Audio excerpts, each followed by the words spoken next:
Hello everybody, this is Real Talk. My name is John. And I'm Jess. And it is Martin Luther King Day today. Yes, it's true. Yeah, so we're going to talk about that. We're going to go ahead and bring up some of his favorite quotes, or our favorite quotes. So he's got like millions of quotes. He's got a lot. I don't know what his favorite quotes are, but he's got a lot. So amazing. So we're also going to be talking about, of course, the march that happens in San Antonio since 1968, the MLK March. We are one of the big ones. Don't spill the beans yet. Oh, I'm sorry. My bad. We'll talk about that in a little bit. All right.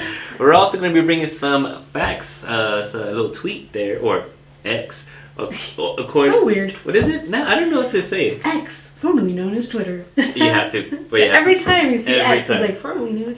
Anyway, we're going to be talking about Gregg Abbott and what he's like, boasting about for Texas. For Texas, yeah. And things that we can actually talk about. Gauge where we're at, right? Yeah, it's kind of interesting. It's pretty interesting. And then also a military theft that thought she was a little sneaky, but she got busted. Oh. A lot to talk about. We're talking about Janet Yamanaka. Yamanaka. Ding, ding, ding. Yamanaka. Ding, ding. It sounds like one of those. Oh, yeah. What is it? How does it sound good? How do you say it? Yamanaka. How is it? Yamanaka. Then we'll, of course, have our according to Pete. Fun facts. And then we're going to be talking about a historic home that just hit the market. $1 million home that is worth checking out. Ooh, is it worth $1 million though? Y'all let us know. We're about to find out. And finally, last but not least, our Dare on Air. Let's go. Well, this is Real Talk, San Antonio. MLK Day today. Yes. Right? Do we have... What is your favorite quote? Well, first of all, I have a question. Okay. So, I always feel awkward on Martin Luther King Day because, what do you say? Should we be saying, Happy Martin Luther King Day? Or... I don't know. What kind of greeting do people do on Martin Luther King? Do they even do one? I'm like... That's true. I don't even... Hey, guys. Happy Martin... I acknowledge that it is Martin Luther King Day. Do you? Yeah. I mean, what do you... Because I think is it's it supposed more... to be happy? Is it... I don't know. Yeah, because you're right. It's more of a celebration, right, for the cause of it. It's not necessarily... It's like a remembrance kind of thing. Yeah. And... So, I don't know. Because Do we say happy? I don't know. That's why I asked the question. Because I'm not sure. I'm really interested too. Yeah, because it's more just a remembrance and celebration of it. But the memorialization of it all. Yeah, I don't think I've ever heard anybody say happy. Yeah, so interesting. I'm not. Well, it's MLK Day, so we're gonna celebrate this brilliant man and his quotes. Because I'm not too sure, but let's talk about some of his awesomenesses. So favorite quote. Okay, I'm gonna read it because I don't want to mince my words. It said, "If we are to have peace on earth, our loyalties must become ecumenical." I can't say that word right now. Ecumenical. Okay, I'm gonna start that over. If we're to have peace on earth, our loyalties must become ecumenical.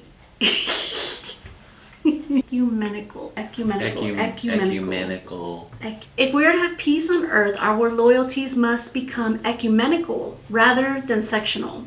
Our loyalties must transcend our race, our tribe, our class, and our nation.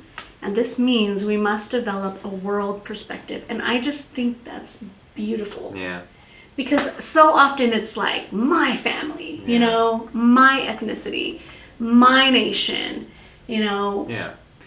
I think, it can't be like that. That's not what we are. That's not who we are. Yeah. And so this is just one that's really, I feel like is where I've come to in my life, where I have to look at the world perspective.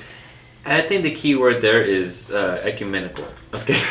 I think the key word there is perspective. I heard him. I think the key word there is perspective.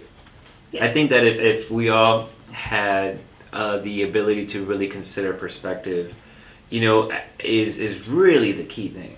you know, in any circumstance. Like, not only just, like, the world, but even person to person, or someone has experienced something negative, or it's impacting you a little bit. If you take time to think about perspective, it can really change the game. You know what I'm saying? So I agree. I think that's a great quote. It's beautiful. Yeah. What is yours? Tell me. All right, so my quote that resonates, Raher. The ultimate measure of a man is not where he stands in the moment of comfort and convenience, but where he stands at the time of challenge and controversy. Absolutely. I think that's great because it's pretty much saying it's not like... That's where you go to your bare bones, you know, where who you really are comes out is when you're tested. When you put against the wall, you're pinned to a corner, like, what is your reaction? Yeah. And I think that is... that it can really show who people are. You know what I'm saying? And I feel like it's true.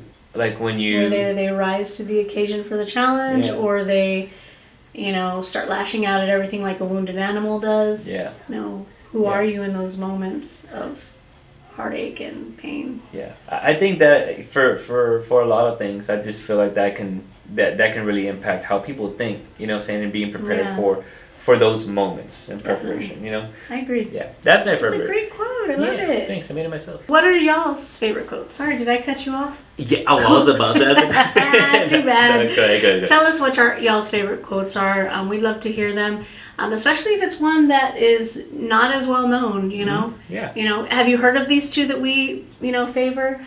Or is this your first time? Is his message still ringing on New Year's? Because I think that would be beautiful. New Year's or...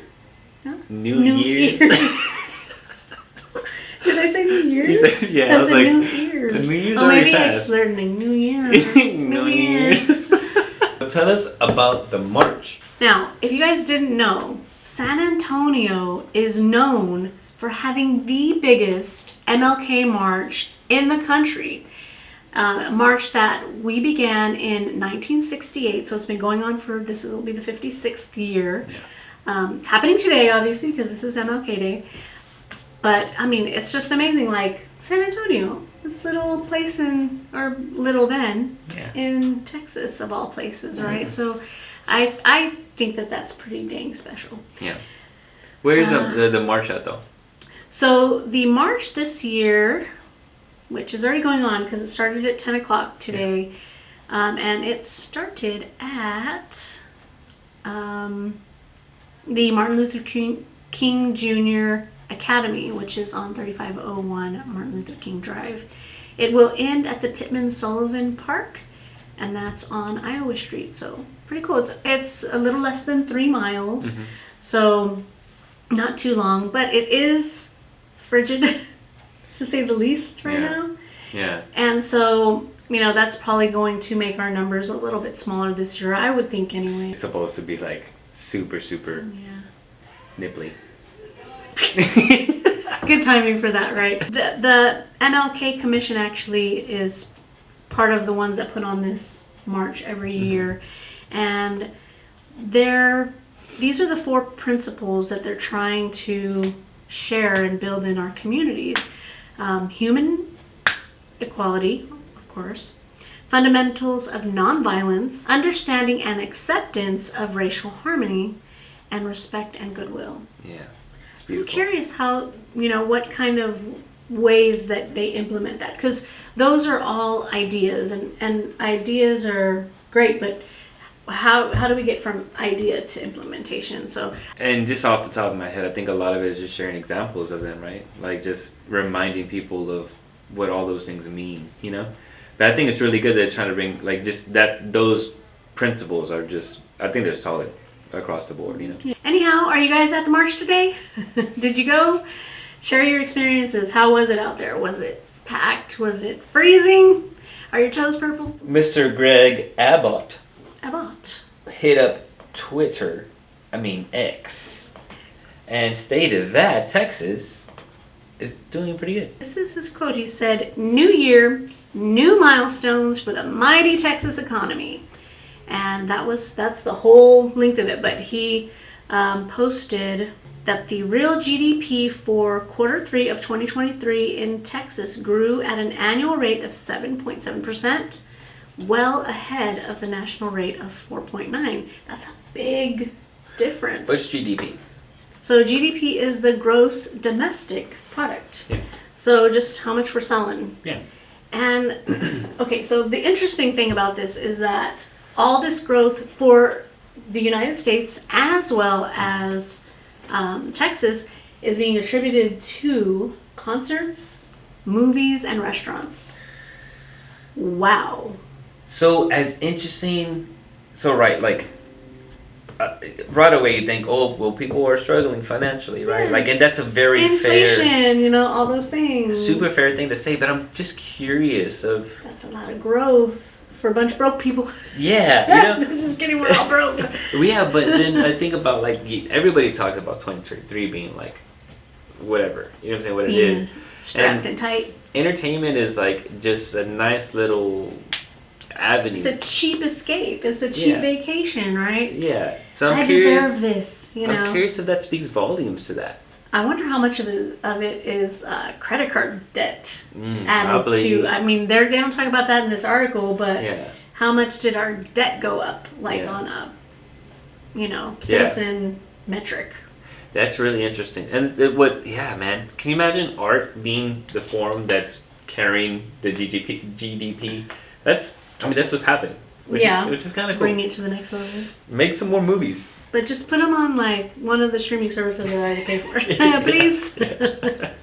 Well, I hate that when I have to like buy a movie that's on a streaming service I already pay for. I'm like, I'm already paying for you. Yeah. Why are you doing this to me? Just wait long enough, they'll all be on one of the streaming services. I'll forget about them. That's what'll happen.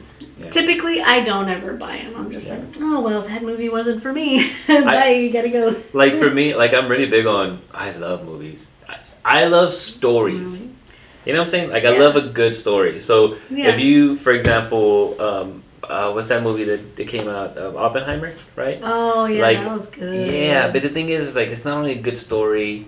Chris Nolan knows what he's doing. Mm-hmm. You know what I'm saying? Like in regards to like how like different camera angles, whatever. He just puts you in a story and lets you escape your little moment and just. Were you able to watch it all in one Mm-hmm. time? You didn't fall asleep? You didn't? No. And you know what? I took my dad to it too. Oh, you went at the theater. Yeah. Okay. I took my dad so to you it. had no choice. You're like. Yeah, but my dad is notorious for like knocking out, and he was engaged. Oh wow. You know, so that's how like for me it's like if my dad is engaged, then because to get my dad's attention. Yeah. It's not easy. Yeah, we watched it home, so we did it too. Because, well, for one, we started like super late when we did watch it, and I was like, we shouldn't be turning this on because I know we're not going to finish it. Yeah. And sure enough, we did not finish it. I really like going to the theaters because it just isolates the moment for a second. Yeah, cool. Makes you have to stop and actually not multitask or, let me go throw something in the washer dryer. And then too, like, real quick, I'm going off on a little side note, but a little sidebar. But then, like, the same thing is, like, whenever you're in the audience, like, this is going to sound so nerdy, but, like, movies it should be an experience, right? Yeah. So, for example, when Avengers came out, the Endgame, so there was a moment where you see, like, the Thor hammer just slowly starting to move, you know, and then it flies and then Captain America catches it. Yeah. Man, the theater went nuts. What? Like being in with all that energy, and everyone's so like, oh, you know what I'm saying? Like that was really cool. And so like going to the theaters, it offers you like a really cool experience. It just depends. I mean, depends on the movie's good. Yeah, that's true. Now, this is like another sidebar. Yeah. Or sidebar. Yeah. Are you getting a little tired of the superhero movies? So in a way, a little just worn out from them, like another superhero. But not because they're superhero movies. It's the quality of the movies that have been depleting. You think so? Yeah, because like Captain Marvel was not entertaining. They're not putting out rich content, and maybe, honestly, maybe because like it's played out. Maybe that has a lot to do with it. But even then, like. I'm a sucker for like a good movie, you know what I'm saying? So I don't care if it's the same thing over and over again. If you find a different way to tell that same story, it'd be good. So for me personally, it's not superhero fatigue. It's more like the storytelling, the quality of that hasn't been the best, you know. But then again, you can say like, well, I can see that. Well, check us out. But I'm not a huge superhero kind of movie, or especially not Marvel. Like when I was a kid. X-Men was the thing, you know? And so that's not like, doesn't have a huge, piece of the market. Yeah. But, being that it's all Marvel for the most part that really does dominate, to me, it's all become ambiguous. It all looks the same to me now. Like I can't even decipher any of the movies from each other. Aside from some of the first Spider-Mans where I'm still like, oh, that's Spider-Man. Aside from that, I'm just like, what? Yeah, well, they tried to it's build all the same thing. Yeah, they tried, and what has made Marvel so successful is right now crippling them. Is that they did this universe to where every movie is tied to each other one way or the other. Yeah. But now it's kind of falling on, it's like a little weight because there's so much movies in, and to be very creative on an individual versus now you have to tie in certain things and put cameos, like it just ends up being like too much, a little too much. But if you think of it like this, like if you watch the first Iron Man, right, and then watch Captain Marvel, you know what I mean? Like if you watch those, it's a drastic difference in quality. I think I saw Captain Marvel, but to be honest with you, I'm not even sure if I've seen it. Yeah. But that says something in and of itself, like how unimportant or kind of just like blasé it became. Yeah, it's just like, whatever. And I'm not saying Captain Marvel is a bad movie. I'm just saying in regards to quality and like, wow, like there's some attachment to it, and not necessarily nostalgia. It's just the fact that it's just a good movie. You know what I'm saying? It just keeps you engaged. Versus, so the more recent movies are having trouble doing that. However, X-Men is coming to. Oh, really? Yeah. Ooh. Yeah, and Deadpool is supposed to bring them all in. Oh, nice. Yeah, I'm sorry, I'm a nerd. I could talk about this. I love X-Men. Yeah, they're coming in. Yeah, so we'll see. I think they're favorites. Yeah, Wolverine's gonna be in the next Deadpool movie. Oh, when is that coming out? Do you know? No, it is coming out this year. Actually, that's like the most anticipated movie for a lot of people. Ooh. It's gonna be good, guys. Add me to the list. Dude, now we should all go watch it. Yes, that'd be fun. What were we talking about? I don't know. What were we talking about? I think that we were talking about Gregg Abbott and how much he's proud of our state. And you know what? We should all be proud of our state because we are dominating the rest of the states. And I know I just talked about being, world perspective and whatnot. But when the closest people to me are succeeding and doing better, that makes me happy. Yeah. And I just hope that keeps growing, farther and farther out to where the circle's getting bigger and bigger of people who are, succeeding, And I think Texas is like kind of notorious, right, for kind of standing out. Everything's bigger, even everything is bigger. GDP. Yeah. But even then, like even down to like the market and all that, like it just stands out in general. But what earlier we talked about this like off camera, but I know that you said that the unemployment rate has pretty much kind of stayed the same and all that, which is really interesting because 2024 I really strongly feel like it's going to be really good for the industries, not necessarily for the unemployment rates. I heard and I saw that they're anticipating employment rates to potentially rise a little bit because people are going to stop hiring now because things are going to a balance and all that stuff. But that's a national quote. If it's in Texas, here things are growing so much, even like in the southern region and stuff like that, there's so much growth in Texas. We could possibly see those numbers remain the same, which is good, which is better than falling. Than the other side, definitely. If you were going to be a master thief, how much money would you steal from the government? And would you boast about it by buying a bunch of other things? Today on the dumbest criminals around. Okay, so I did read this article online. Yeah. And people's comments about her eyebrows were just... They're like, she stole how much and she couldn't fix them eyebrows? I was like, oh my god, y'all are so funny. But somebody was saying, don't worry, in prison they're going to fix your eyebrows for you. Those girls know how to do makeup. I was like, oh. Dude, how much did she steal real quick? $100 million. That is wild. Over just like not even that long of time, like a few years. 100 million. So earlier we said dumbest criminals, but her strategy was a little bit kind of clever. She got it done, man. She got it done.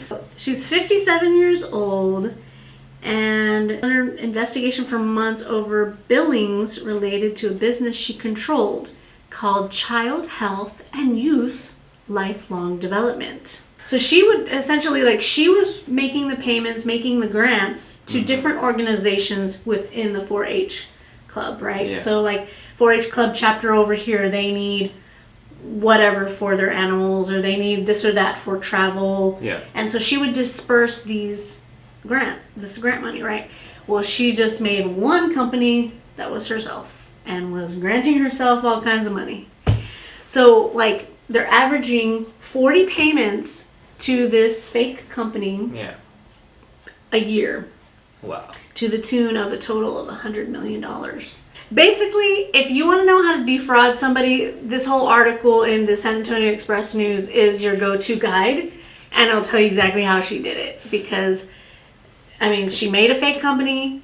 She was sending the checks to a like a P.O. box. P.O. box at a UPS store, I think. Yeah. She was coming in with all these like fancy fragrances and jewelry and purses, clothes. Would you be able to tell the difference between a fancy fragrance and me?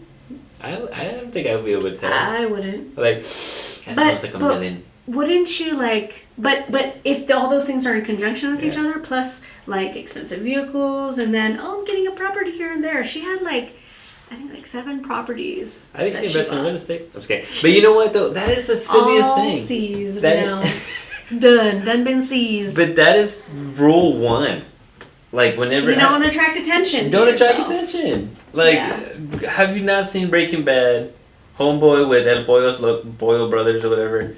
That's his number 1 rule. Don't attract attention. He made it, and he's successful. He got blown up, but spoiler warning. I wonder what they're doing differently in the military to continue finding out these checks and balances, because stop that from happening. Yeah. As if she just created a company and sent herself a check, and she was the... So she was falsifying the digital signature of a supervisor on numerous occasions as part of the scheme. She is charged with 5 counts of mail fraud, 4 counts of engaging in a monetary transaction over $10,000 using, and I love this phrase, ill-gotten, they say proceeds, but I like ill-gotten gains. And 1, so she's totally gone like black. Like you can't find any phone numbers for her. Yeah. Everything that is listed is like not active anymore. So she is in hiding. But she has $1 billion houses. They're gonna find her. No, they seized them. No, they already have her. They have her. But wait a minute. They already got her. But then they already got her. Then how is she not? No, they can't call her. She's not available for comment because she's probably in jail. Okay. And she's probably not answering anybody who wants to interview her. You know what I mean? Got you. Yeah. But you think $100 million, if they just had $100 million to give, I mean, hook me up. You know what I'm saying? Right here, buddy. I'll go shovel some shit. For the 4-H club, give me some of that $100 million. Do I need to update my eyebrows to get that $100 million? I could use some new eyebrows. So do you guys feel a little bit ashamed that somebody here in San Antonio, one of our own citizens, defrauded, the military of $100 million? Or do you have an odd sense of pride that she kind of stuck it to the man and lived her dream criminal life? Is there an unfair advantage or disadvantage when you get pulled over for a sobriety test and asked to walk the line? How do you mean? Well, according to Pete, a human cannot walk in a straight line without some kind of visual reference point that they stick to. I'm really curious about that. But wouldn't the sobriety, don't they give them a straight line? They do. Then that's the point of reference, fool. I think looking down actually messes you up. Oh, it has to be like something out there. Oh, they have to like go like this and like look at it, right? I've never been. I've never had a sobriety test. Yeah. No. Damn. Have you had a sobriety test? But so the fact is that failed one? Have you failed one? Are you in jail right now with Miss Eyebrows looking at you? But this is where we have a sponsor who is a what are those? Bail bondsman? Yes. Who wants to be our bail bondsman? Sponsor. Let us know in the comments below, and we'll put your information right there on the brick wall. Yes. Anyhow, But yeah, that's what he said. Like, you have to have a visual reference point that you're going to, and you can walk straight. But if you look down or you're looking at your phone or whatever, you can't really walk straight. So, you told me that you were going to show me this $1 million home in downtown San Antonio. And you guys know I am a sucker for old charming houses. I do love them. With all my heart. All my soul. This one's actually really nice too, because this is a historic home, right? Which, man, honestly, historic homes for me are normally like a hit or miss, because they're either too old and too outdated. Too crusty? Too crusty. I hate that word. Crusty. Too crusty. But, you know, like, and then really a lot of it don't. You missed it. What? Encino Man. Crusty. Oh, I love that movie. I don't remember that part though. But that's a good movie. But anyway, yeah. Like, some of it doesn't stand the test of time. Yeah. You know what I'm saying? Sometimes it's just sometimes. like, you know, but this house. Well, then the early 1900s ones do. Like the 80s ones, the 60s ones, those are the ones I feel like didn't. Sure. This house was built in 1903. Can I move in and build a big garden in the backyard? It's absolutely beautiful. The curb appeal is gorgeous. It's a 3-story home. Man, wraparound porch. And look at the bottom on the top. Oh man, I 3 just think stories. Absolutely beautiful. It's 3 bedrooms. I'm gonna go live in 2 one full of the baths. closets. Yes, exactly. But then if you take a look at, so as the outside already looks beautiful and gorgeous. It's near downtown, kind of in the what is that, Tobin area ish. Like what was it called? Like by 5 Points and all that. Yeah, by 5 Points. There's a Alta Vista area as well, like closer to that area. Great neighborhoods and all that. But just everything about this, I just fell in love with it. I was like, we have to talk about it. Because even the interior is, look at that, rich wood. Oh, they don't do that anymore, right? Like that wooden, like... No, I'm sure real wood, anything. I'm sure that's expensive, right? That's tremendously. That's a lot of time. That's a lot of labor. Yeah, and then look at the backyard. That pool, is that a pool house? That has to be a pool house, right? It looks like it. Because it's separate from the main house. Yeah. But even then, like, this is luxury. Can you imagine back then? Like, if this is luxurious now, this holds its weight, I think. Well, didn't you and I see that this was actually built by a famous engineer, architect? Yeah, so the architect that actually built this house ended up being the architect for the state, like the state architect. Like, that's pretty impressive, you know. Wow, so, I'm curious about him now. Did he build our capital? or our our capital, which just happens to be 7 feet taller than the nation's capital. Or everything's bigger in Texas, damn it. Did he build the Alamo Dome that is so pretty? We all love so much. Obviously not. Sorry. No. But it's absolutely gorgeous. Link to that video here. Yeah, link over here. But what stands out to me is just the fact that as age, like it falls into the historic category, right? Mm-hmm. But I still feel it looks really modern for that. You know what I mean? Well, but there are just some classics that are just always going to be classics, right? Yeah. Like, the tux isn't reinvented every 30 years. It has been the tux for how many, you know? And so these are classic, quality, time-proven. Yeah. You know. But I always wonder, like, features. What makes it that, right? Like, for example, the tux. Like, the tux hasn't changed. I mean, yeah, there's small changes, but the idea of it hasn't changed, and it carries through. So with this house, I mean, beauty is just always going to be beautiful, right? I mean, you never see beauty and you're like, oh man, from that time period, oh wow, how horrible. True. You know. But then I think symmetry is the biggest factor. Like, things that are symmetrical. I mean, scientifically, they've already proven that. Yeah, for sure. So, but one thing that stood out about this house, 3-bedroom, right? 2.5 bath. Oh my God. Look how big this house is. 6,870 square. I need to see these bedrooms, man. So I need to see that, because that sounds giant. Only 3 bedrooms in that. So that's space. And it seems like that is insane. That's a huge house. And do they give us any bedroom pics? I didn't see any in the. Let me take a look. Oh, here's a bedroom. Oh, okay, cool.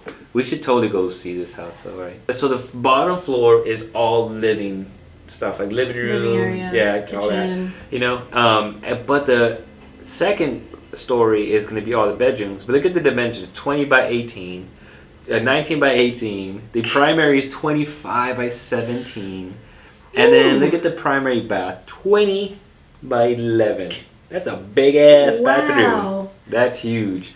And then the third story is going to be the game room and the bonus room, 35 by 33. So it's evenly spread out. Because if you look at the picture anyway, it looks like it's a pretty even. I thought this house was gorgeous. What do y'all think? Let us know down below if you would like to buy this house and we all just kind of share. So now it's time for our Dare on Air. You are up. No. You're up. I'm not. I dunked like Jordan. I made a big old fool of myself. Yeah, but I started that one. So now it's your turn to No. start. That's not how it works. Yes. You better stop it. Look, it's not how it works. Isn't that how it works? No. I went first and you just I pulled the last block, so you pull the next block. This turns like that. Alright. Don't plead, don't. That makes sense. I have a feeling that while I'm not here, he's planting like negative ones. Oh, 13. Chubby bunny. Chubby bunny, you How did I guys. do that? I thought that I was going to have to do that. What is that? Is your full name Jonathan? No. No? John Moses. Alright, John Moses. I'm gonna throw up. I have the babyest gag reflex ever. I'm going to have to go get a trash can. Because you take one marshmallow at a time. You put one in, you say, chubby bunny. Then you put another one in, and you say, chubby bunny. Then another and another. Every time you say chubby bunny after putting one in. And when you can no longer say chubby bunny without losing your bunnies, that is when it is over. Guys, this is gonna suck. One, I hate marshmallows.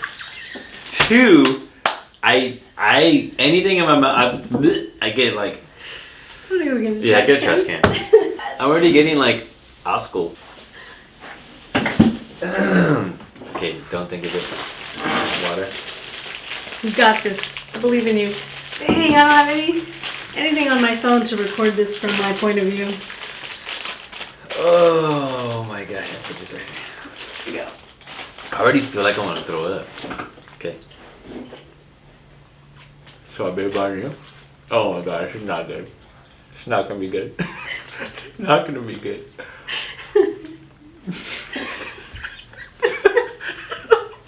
Chubby bunny. I don't know what I can do. Oh my god, I really want to throw up.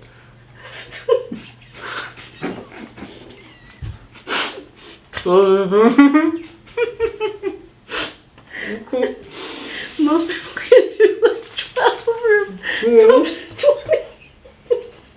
20. Okay. I can't, I'm sorry. Damn. I was close though, that was close. Close to Close to 4. You're not close to 4 if you only do 3. You gotta jumbo these though. That's what you're supposed to use. Ugh. What do you want to use? Mini marshmallows. What a disappointment. This was probably like my worst nightmare, I'm telling you. Oh. Thank you all so much for watching and for chatting with us. We are live every Monday for you all to join us. And I really did horribly on that challenge. You really did. You put a big poop. I almost got 4 in though. I would have been satisfied with You 4. didn't even have the 4th one in your hand. I did. I was like this. I was like, what? Oh my god. Okay. Are we redoing that ending? This is Real Talk San Antonio. Bye. Bye.